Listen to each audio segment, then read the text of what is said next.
luruskan niat kita, luruskan kolbu kita agar senantiasa hadirnya kita, duduknya kita, langkahnya kita Allah catat sebagai amal kebaikan yang insya Allah menjadi turunnya ridho dan rahmatnya Allah subhanahu wa ta'ala. Amin ya Allah ya Rabbal alamin. Bismillahirrahmanirrahim. Bismillahirrahmanirrahim. Nawaitu an a'takifa fi hadzal masjid sunnatan lillahi ta'ala ilahi anta maqsudi wa ridhaka matlubi a'tini mahabbataka wa ma'rifataka barakati wa karamati Syekh Ahmad Sahibul Wafa Tajul Arifin.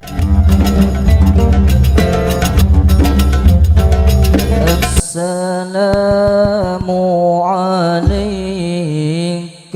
zainal anbiya'i. Assalamu alayka, assalamu alayka zainal anbiya'i. Assalamu alayka, assalamu alayka Ahmad ya habibi. Assalamu alayka, assalamu alayka zainal anbiya.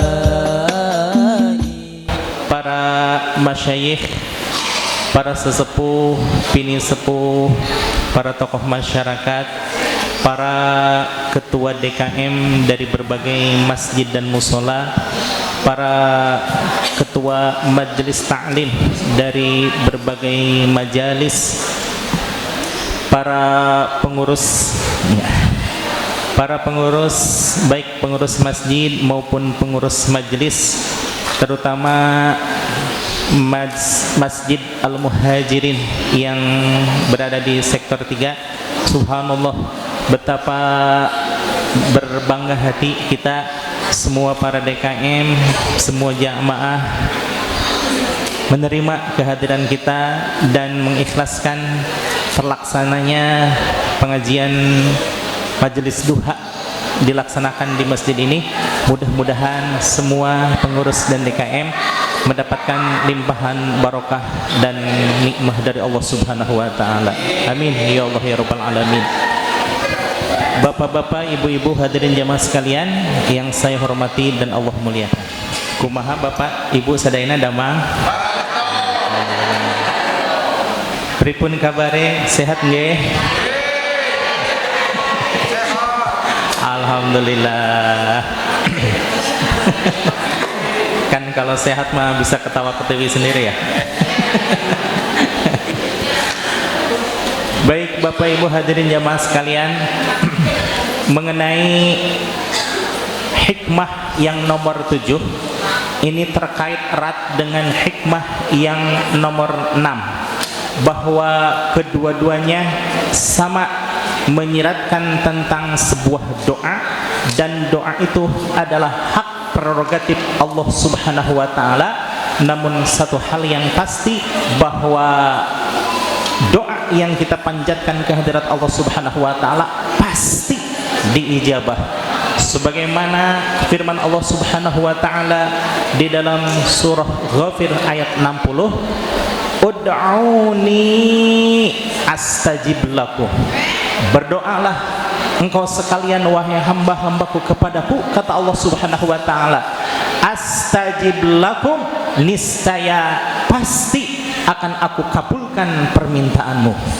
Dan juga sebagaimana di dalam surah Al-Baqarah ayat 186, Allah menyatakan, wa idza sa'alaka ibadi anni Dan ingatlah wahai Muhammad bahwa suatu saat nanti akan ada seseorang yang bertanya kepadamu tentangku, anni, tentang Allah Subhanahu wa taala. Maka fa inni qarib, jawablah olehmu wahai Muhammad dengan hakul yakin, dengan penuh keyakinan bahwa sesungguhnya Allah Maha dekat. Maha dekat di sini berbeda dengan kita. Ibu berdekatan dengan tetangga ibu, satu rumah dengan satu rumah yang lainnya, dekat tidak? Tapi ada jarak tidak? Ada. Tapi maha qaribnya Allah Subhanahu wa taala, maha dekatnya Allah Subhanahu wa taala berbeda dengan makhluknya. Disinilah sifat Allah mukhalafatul lil hawadis, sangat berbeda dengan makhluknya. Yakni kalau makhluk dekat tetapi ada sekat, tapi maha dekatnya Allah Subhanahu wa taala tidak ada jarak sama sekali, bahkan lebih dekat daripada min hablil warid, dari urat leher kita. Kenapa? Karena saking dekatnya Allah Subhanahu wa taala. Tapi kenapa kadang kita tidak merasa dekat dengan Allah? Apakah Allah menghijab dirinya sendiri? Apakah Allah tertutup dari pancaran sinarnya untuk kita? Subhanallah, bukan Allah yang menghijab dirinya sendiri, tapi kitalah manusianya yang kadang menghijab diri kita sendiri sehingga tidak menerima pancaran sinar dari hidayah dari Allah Subhanahu wa taala. Seperti halnya matahari. Matahari menyinari bumi tidak? Matahari menyinari alam semesta tidak? Apakah matahari tertutup untuk satu titik tertentu? Tidak. Tapi buminya yang kadang tertutup awan, atau kadang kitanya selaku manusia tidak melihat matahari, katanya oh pantesan we atuh aya belek dina soca. Kenapa?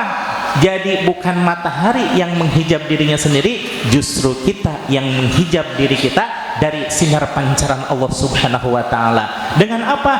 Dengan kesalahan yang kita perbuat, dengan kelalaian dan ketaatan kepada Allah Subhanahu wa taala, dengan berbagai aksi, perbuatan dan ucapan yang tidak diridhoi oleh Allah Subhanahu wa taala. Kalau di dalam hikmah yang nomor 6, Syekh Ibnu Athaillah menyatakan fima yahtaru laka, Allah pasti akan mengijabah doa kita sesuai dengan kebutuhan kita. La fima tahtaru li nafsik, bukan atas keinginan kita, bukan atas kehendak kita, bukan atas penerawangan kita. Kadang kita mah berdoa itu mohon maaf, saya kadang berdoa perhitungannya adalah nafsu. Apa contohnya? Ya Allah, berilah saya rezeki yang banyak, ya Allah. Pernah ibu doa seperti itu? Tapi banyaknya kita dengan banyaknya Allah beda tidak? Ari brek teh digedekeun sagejret-gejret na rezeki anu besar, atau kemudian orang teh olab atunya. Apa itu olab? Pak? Ongkek. Tapi Allah memberikan rezeki kepada kita sesuai dengan kebutuhan kita. Allahumma rzuqni rizqan wasi'an, ya Allah berikanlah kami semuanya rezeki yang halal dan banyak. Allah tidak memberikan emas gunung berdak langsung di langit ke bumi, tidak. Tapi Allah memberikan pekerjaan, Allah memberikan lahan bisnis, Allah memberikan peluang-peluang usaha sehingga kita bisa menghasilkan rezeki sebagaimana yang kita mau. Jadi Allah memberikan keinginan kita sesuai dengan harapan kita, tapi waktunya itu hak prerogatif Allah Subhanahu wa taala. Jadi nomor 6 ini terkait dengan waktu. Masih ingat ibu Nabi Muhammad SAW ditangguhkan doanya seberapa lama? Lupa lagi. 17 bulan 3 hari. Nabi Ibrahim alaihissalam Khalilullah ditangguhkan waktunya berapa lama? lupa lagi. 60 tahun. Nabi Adam alaihissalam untuk kesalahan satu yang diistighfari berapa lama? Ini mah baru apal ya semuanya. Tapi yang paling dahsyat adalah doa tulusnya Nabi Musa alaihissalam sampai terpaut waktu berapa? 2471. Subhanallah ya. Nah, ini karena saking pentingnya masalah doa, Syekh Ibnu Athaillah membahas doa dalam 2 hikmah. Hikmah yang pertama, doa itu pasti dikabulkan, adapun waktunya terserah Allah, betul? Nah, nomor 7 Ibu, luar biasa, bukan masalah waktu tapi masalah bentuk pengabulan doa yang kita panjatkan kepada Allah. Apa itu? La yushakkikuka fil wa'di. Janganlah engkau menjadikan ragu terhadap janji Allah.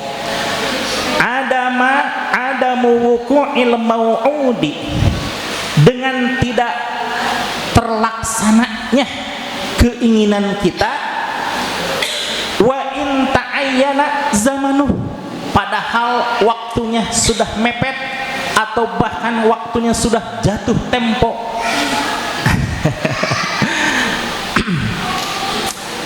Li'alla yakuna dzalik, karena yang demikian tersebut itu qadhan fi basaratika, merupakan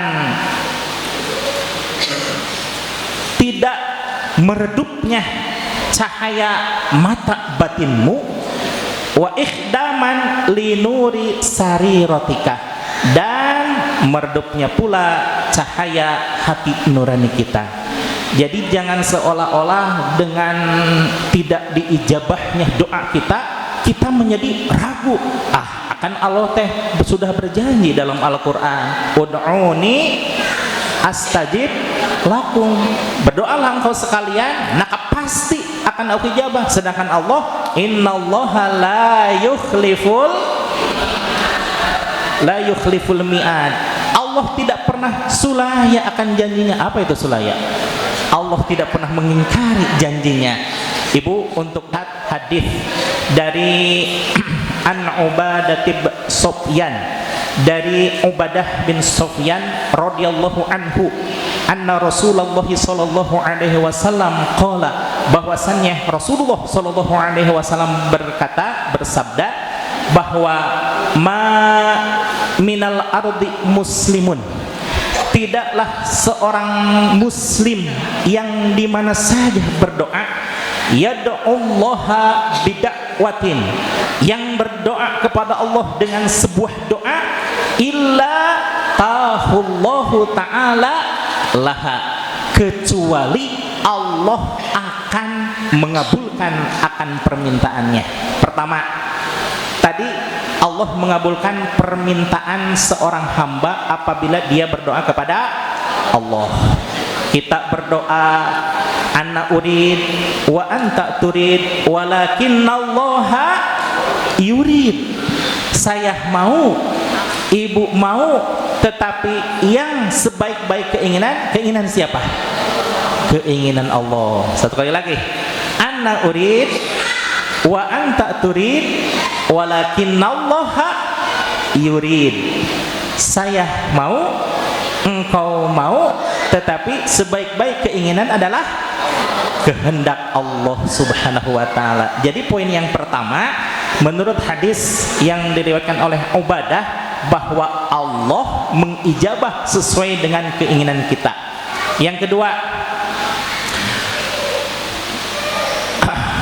au surifa anhu mithlaha, atau Allah mengalihkan doa tersebut kepada hal-hal yang tidak diinginkan menjadi suatu keselamatan. Misal kita berdoa, Allahumma barik lana fima razaqtana wa qina adzab. Doa makan apa doa tidur itu? Doa makan ya. Oh, ini paham semua ini ya. Doa makan. Ya Allah berkahilah rezeki kami, ya Allah berkahilah rezeki kami. Nah, tapi rezeki kita tidak bertambah, tidak bertambah banyak, tidak bertambah berkah, tapi Allah mengganti dengan sesuatu yang semisalnya. Misal, mohon maaf, ada nggak kemungkinan seseorang makan sesuatu tapi keracunan? Ada? Ada. Nah, kata Allah, ini hambaku, seandainya dia makan tapi dia keracunan, pasti akan mudarat bagi dia, entah itu menjadi sakit atau wallahu alam akan masuk rumah sakit, atau bahkan innalillahi wa inna ilaihi rajiun. Betul? Ada kemungkinan tidak? Kemungkinan. Nah, doa keberkahan tersebut, yang ingin berkah, yang ingin banyak, bertambah banyak, luas dan lain sebagainya, Allah gantikan dengan keselamatan bagi dia. Doanya tidak diijabah memang, tapi Allah gantikan dengan keselamatan. Baik apa tidak baik? Baik. Apa yang menurut Allah baik, pasti menurut kita lebih baik. Ketiga, au tajrida fihi minal ajri mithlaha, tersebut yang akan diberikan kepada hambanya ketika di yaumul kiamah nanti.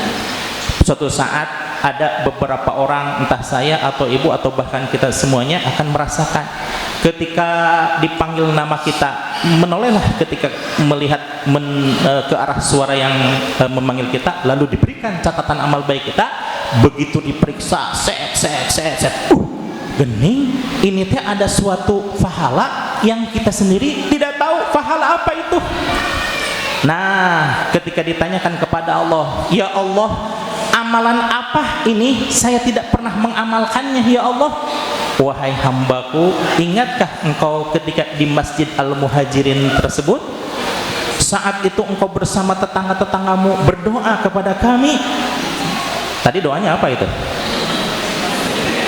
Ilahi anta maqsudi wa ridhaka matlubi a'tini mahab wa ma'rifatak. Salah satu doa yang kita panjatkan adalah minta ma'rifat kepada Allah. Kita ma'rifat tidak? Belum ma'rifat, tapi Allah jadikan itu semua sebagai pahala yang di dalamnya tercatat di dalam catatan amal kita. Subhanallah. Jadi ada 3 amalan yang Allah berikan kepada seseorang yang berdoa. Pertama apa? Balasan dari seseorang yang berdoa. Pertama, diijabahnya doa. Betul?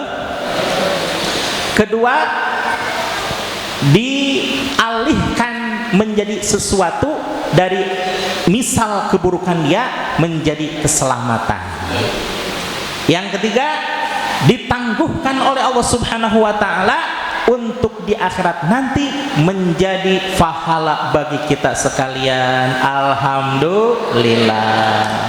Suatu saat Sayyidina Bilal bin Rabah memohon kepada Rasulullah sallallahu alaihi wasallam, "Ya Rasulullah, ausini, nasihatilah aku sehingga aku bisa untuk melaksanakannya." Apa jawaban Rasul? "Wahai Bilal, alaika bimudawamatil wudu." Apa katanya, Bu? Nah, itu aja itu. Alaika bimudawamatil wudu. Wajib atas engkau wahai Bilal untuk melaksanakan dawam wudu. Dawam wudu itu artinya istiqomah dalam keadaan punya wudu. Batal sih batal, tapi ketika batal wudu lagi, batal wudu lagi, batal wudu lagi, sampai Rasulullah Shallallahu Alaihi Wasallam menyatakan bahwa sahabat Bilal, aku dengar terompahnya di surga. Subhanallah. Kemudian terhenyaklah para sahabat, ya sahabat Bilal, masa orang yang baru kemarin masuk Islam udah hitam hidup lagi. Walaupun sahabat Bilal asalnya budak, tapi punya keistimewaan, yaitu apa? Istiqomah dalam melaksanakan perintah Rasulullah Shallallahu Alaihi Wasallam berupa dawam wudu, berupa Sampai para sahabat ada salah satunya yang mengajukan kepada Bilal, "Wahai Bilal, bolehkah aku bertamu kepada engkau di rumahmu selama 3 hari?" "Oh, boleh, silakan." Singkat cerita, menginaplah sahabat Bilal di rumahnya. Sahabat Bilal melihat puasa biasa-biasa saja, baca Al-Quran biasa-biasa saja, kemudian sholat biasa-biasa saja, zikir doa biasa-biasa saja.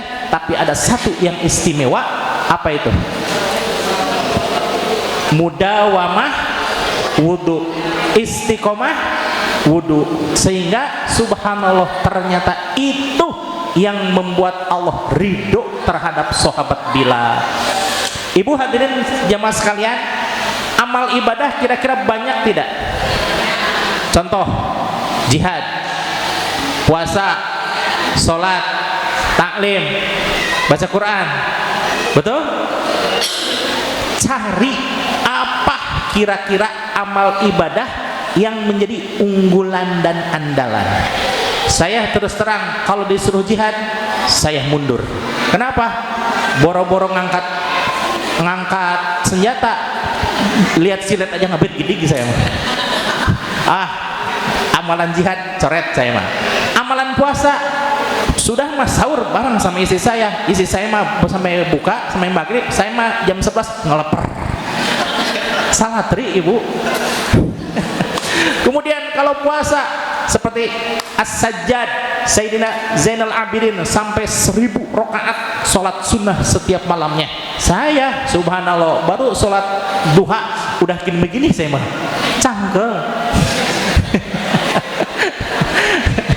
Jadi cari amalan apa yang cocok buat kita, yang seandainya kita melaksanakan tidak memberatkan diri kita. Contoh seperti saya itu ya, amalan zikir menurut ibu berat nggak bagi saya? Enggak. Bisa diamalkan per apa? Per detik. Allah, Allah, Allah, Allah, sedetik itu ya. Allah sedetik, Allah sedetik, Allah sedetik. Kalau Allah berdetik-detik. Jadi amalan yang mudah bagi kita adalah amalan yang membuat kita merasa nyaman dan aman, insya